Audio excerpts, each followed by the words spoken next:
জীবনে অনেক বড় পাপ করলে মনে হয় এত বড় শাস্তিটা পাওয়া যায়।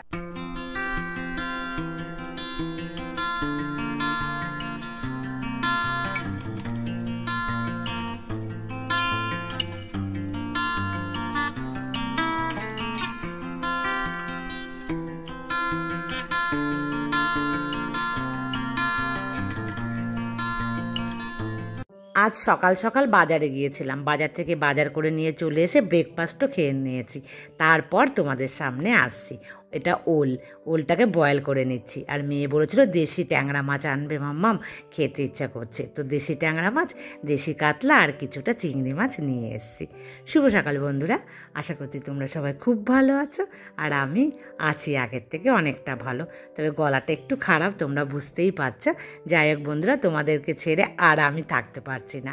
আর আজকে হচ্ছে আমার মেয়ের আমার কাছে থাকার একদম লাস্ট দিন, তো মোটামুটি প্যাক কিন্তু ডান। তো বন্ধুরা, এই যে দেখতে পাচ্ছ ছুরি আর এই যে কার্ডবোর্ডটা, সে দুটোই কিন্তু মেয়ে নিয়ে যাচ্ছে।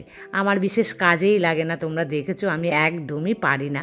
যাই হোক টুকটাক করতাম, তো মেয়ে একদম শেষ মুহূর্তে, মানে এই এক্ষুনি 10 মিনিট আগেই বলল যে মামাম তুমি যদি আমাকে ওটা দিয়ে দাও, তাহলে ওখানে না আমরা মাঝে মাঝে যে কিছু মানে কেটে কুটে খাই না, তাহলে আমাদের সুবিধে হবে।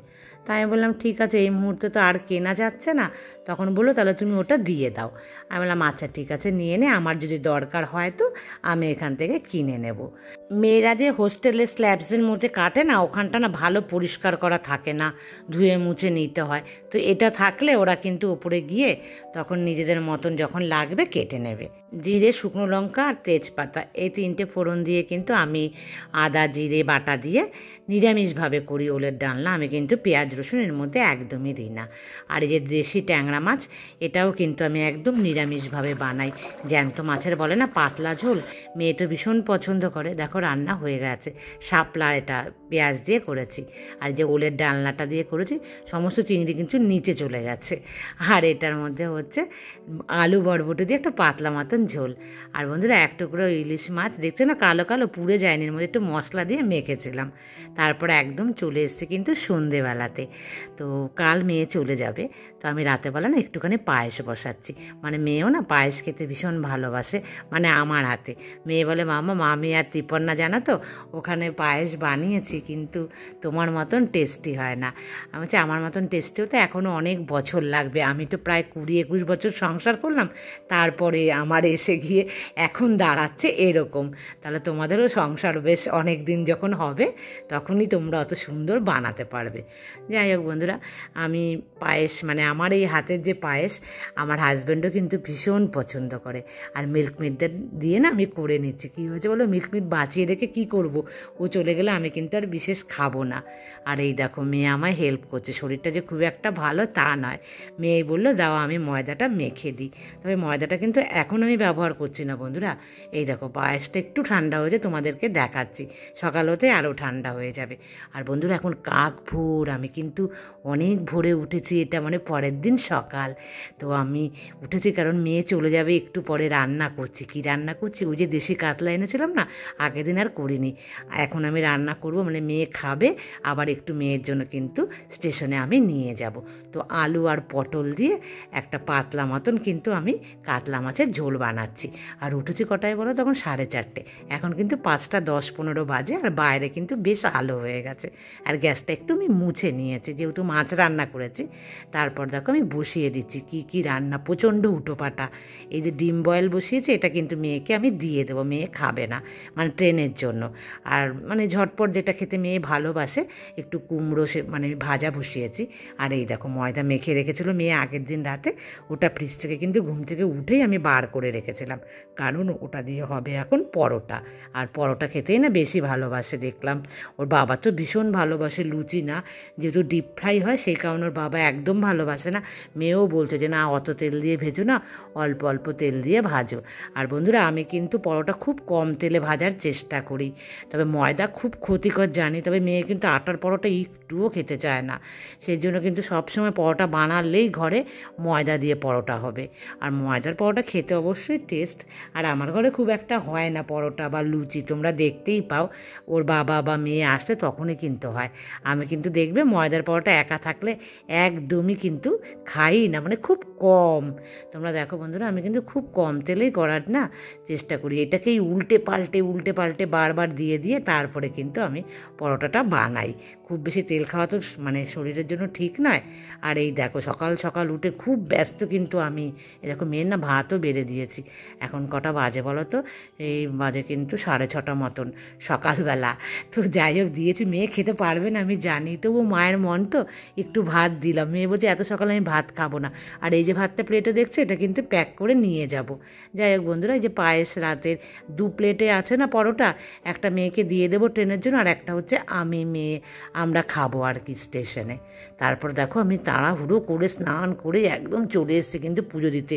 হাতে একটুও টাইম নেই, খুব উটোপাটা করছি, কারণ মেয়েকে নিয়ে যেতে হবে আর টাইমলি আমরা কিন্তু আজকে নবদ্বীপ হয়ে যাব, জানো তো বন্ধুরা। আর এখন যে যাব নবদ্বীপ হয়ে, এখন কিন্তু আমরা মা মেয়ে দুজনে একাই যাব। ত্রিপর্ণারা না আগের দিন চলে গেছে, মানে কাল বিকেলবেলা। ওর বাবার তো পোস্টিং এখন আছে হচ্ছে কলকাতাতে, আর ওর বাবা ওখানে কোয়ার্টারে আছে, তো ওর বাবার ওখানে কিন্তু ওরা চলে গেছে। আমাদেরও বলেছিল যাওয়ার জন্য, কিন্তু সম্ভব নয় বলো, আগের দিন গিয়ে থাকা আর বাড়ি থেকেই যাব আমরা। যাই হোক বন্ধুরা, স্নান করে আমি কিন্তু আর কিছু খাইনি জানো, 2 গ্লাস জল খালি পেটে আবার বেরোচ্ছি আজকে। তবে রাতেবেলা একটুখানি ঘুম হয়েছিল কাল রাতে ঘুম না হলে শরীরটা ভীষণ খারাপ করে। আর মেয়ে না অল্প একটু খেলো জানো তো, সমস্ত ফেলে রেখেছে টেবিলেই, ওইভাবেই কিন্তু পড়ে আছে। যাই হোক আমি এসেই পরিষ্কার করব। এখন একদম কিন্তু টাইম হয়ে গেছে, আর একটুও দেরি করার সময় নেই। আর এই দিনটা বারবার আসে আমার কাছে, আমি না সহ্য করতে পারি না এই মুহূর্তটা। ভীষণ কষ্ট, আর নিজের হাতে নিজের নিয়ে যাওয়ার দায়িত্ব সমস্ত যেন কাঁধের ওপরে।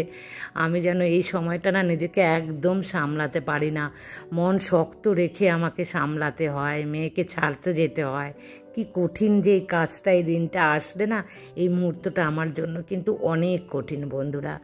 যাই হোক বন্ধুরা, আমরা তো লোকাল ট্রেনে গেছি। আর তোমাদেরকে বলি, আমি যে মোবাইলটাতে শুরু করি সেই মোবাইলটা না বাড়িতে রেখে চলে এসেছি, তো সে কারণে শুট করিনি। এখন একটু শুট করছি, দেখিস ভিডিওগুলো আমার মোবাইলে পাঠিয়ে দিয়েছি। আমরা তো চলে এসেছি, ওনারাও কিন্তু চলে এসেছে, আমরা পরে এসেছি, আগে এসেছি। এখন আমরা কিন্তু বুঝবো। আর এখানে আসার পর জানতে পারলাম ট্রেন আসার কথা, সেই ট্রেন আসবে দুপুর 2:30টাতে, মানে 1.5 ঘন্টা লেটে নাকি আসবে। তো আমরা কিন্তু বসে আছি। আমি তো একটা পলিথিন প্রতিবারই নিয়ে আসি, সেই পলিথিনটা পেতে একদম হাওড়া মানে স্টেশনে বসে আছি। খাওয়া দাওয়া কিন্তু আমরা সবাই করে নিয়েছি। তো দেখি ট্রেন কখন দেয়। যাই হোক ট্রেন কিন্তু 2:30 বলেছে, তো 2:30টার মধ্যেই কিন্তু মানে ঢুকে যাচ্ছে। দেখো এটা হচ্ছে দেরাদুন যাবে যে সেই ট্রেনটা, এটা হচ্ছে কুম্ভ এক্সপ্রেস। সামনে দেখতে পাচ্ছ প্রচুর ভিড়, এগুলো কিন্তু জেনারেল বগি সামনে দিয়েছে, আর মেয়েদের হচ্ছে B1-এ ওদের সিট। আর এই সময় জার্নি না ভীষণ মুশকিল, কারণ শ্রাবণ মাস চলছে, আর শ্রাবণ মাসে এই সময়টাতে ওদের যে মানে দেরাদুন যেতে মাঝখানে কিন্তু বেনারস পড়ে, হরিদ্বার পড়ে, সেই কারণে কিন্তু সবাই যাবে শ্রাবণ মাস করার জন্য। এত সাধু সন্ন্যাসীদের ভিড় না একটু পা রাখা যায় না। আগের বছর এই দিনে যখন প্রথম মেয়েদের ছাড়তে গিয়েছিলাম, তখন কিন্তু এরকম মানে দেখেছিলাম প্রচণ্ড ভিড়, মেয়েরা কিভাবে সামলাবে। আর এবারের টিকিটটা এমন বেকারভাবে কাটা হয়েছে না, অনলাইনে কাটা হয়েছিল, ত্রিপর্ণাই কেটেছিল। দেখো ওদের সাইড আপারের ওপরে হয়েছে, এবং পাশাপাশি মেয়েদের কিন্তু পড়েনি সিট। এই সিটটা হচ্ছে মেয়ের, দেখে বুঝতেই পারছো। তো মেয়ে নিচে একটু বসে আছে, সব সেটিংগুলো করে দেব। আর দেখো তোমাদেরকে দেখাচ্ছি যে এই পাশটার দিকে এই গেল তো মেয়ের সিট, তারপরে দেখো এইটা কিন্তু ফাঁকা, এটাতেও ত্রিপর্ণা নয়। তারপরে দেখো এই যে ওপরে এইখানে কিন্তু ত্রিপর্ণা, মানে দুজনা কিন্তু পাশাপাশি হয়নি। কি আর করা যাবে বন্ধুরা। তো আমি তো মেয়েদেরকে দিয়ে আমরা দৌড়ে দৌড়ে আসলাম, জানো বন্ধুরা। আমি আর শ্যুট করতে পারিনি, তোমাদের বলেছি মোবাইল নিয়ে যাইনি। তো 2:30টার মেয়ে ট্রেন ছাড়বে, আর ঠিক 2:30টার সময় কিন্তু আমাদের নবদ্বীপে আসার ট্রেন, মানে হাওড়া থেকে। তো দৌড়ে মেয়েদের ট্রেন ছাড়ার আগেই কিন্তু আমরা দৌড়ে গিয়ে উঠে গেছি নবদ্বীপ যাওয়ার যে ট্রেন, সেই ট্রেনটাতে। যাই হোক শেষ মুহূর্তটা তোমাদের সাথে কিন্তু আমি শেয়ার করতে পারিনি। এখন কটা বাজে, প্রায় কিন্তু 6:10-15। তো আমি ঘরে এসে কিন্তু এখন আমি পৌঁছালাম। বন্ধুরা এইমাত্র আসলাম, জামা কাপড়টা শুধু চেঞ্জ করে হাত পা ধুয়ে ধুয়ে তোমাদের সামনেই চলে আসলাম সাথে সাথে।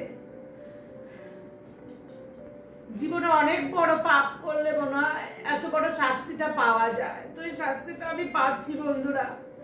এই শাস্তিটা নিতে পারছি না। ঘরে ঢুকে মেয়ে নেই, এটা অনেক বড় শাস্তি একটা মায়ের জন্য।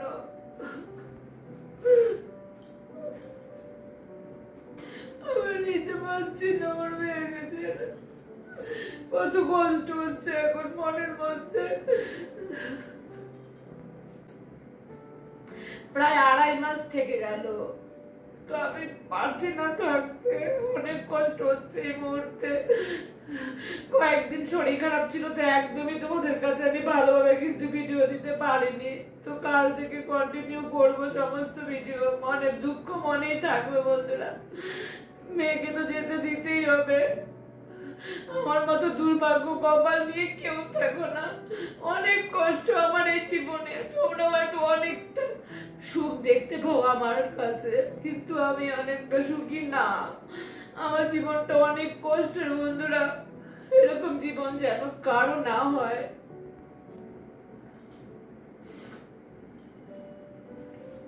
যাই হোক বন্ধুরা, আমি চেষ্টা করব তোমাদের কাছে খুব ভালোভাবে ভিডিও দেওয়ার জন্য। আর আমার ভিডিওগুলো কিন্তু একদম এখন ভিউজ পাচ্ছে না। যাই হোক, তোমরা দেখো আমার ভিডিও আগের মতন সম্পূর্ণ আমি একা, আর আমার ঘর, আমার বাড়ি, এই সমস্তই কিন্তু আমি তোমাদের সাথে খুব ভালোভাবে শেয়ার করার চেষ্টা করব। আপাতত শরীরটা একটু ভালো আছে এমনি আমার, কিন্তু কাশি বন্ধুরা, কিছুতেই কাশিটা যাচ্ছে না। আর এই কাশির জন্য না আমি খুব ভালোভাবে কিন্তু ভয়েস দিতে পারছিলাম না বলেই তোমাদেরকে আমি ভিডিওটা শেয়ার করতে পারিনি। যাই হোক বন্ধুরা, কাল থেকে আশা করছি কন্টিনিউ ভিডিও তোমরা কিন্তু পেয়ে যাবে। আর তোমরা আমার সাথেই থাকো। যেভাবে তোমরা আমাকে ভালোবাসা দিচ্ছ, সেই ভালোবাসাগুলো তোমরা আমাকে দিও এইভাবেই। তো আমি নিশ্চয়ই পারবো আমার এই দুঃখ কষ্টগুলোকে আমি মনের মধ্যে রেখে এগিয়ে যেতে। আর কিছু বলবো না বন্ধুরা এখন। আর আজকের মতন আমি এই পর্যন্তই রাখছি। নেক্সট ব্লগে তোমাদের সামনে আসবো। আর এখন ঘড়ির কাঁটাতে বেশি বাজে না, 6:30 বাজে। যাই হোক, আজকের মতন রাখছি। টাটা।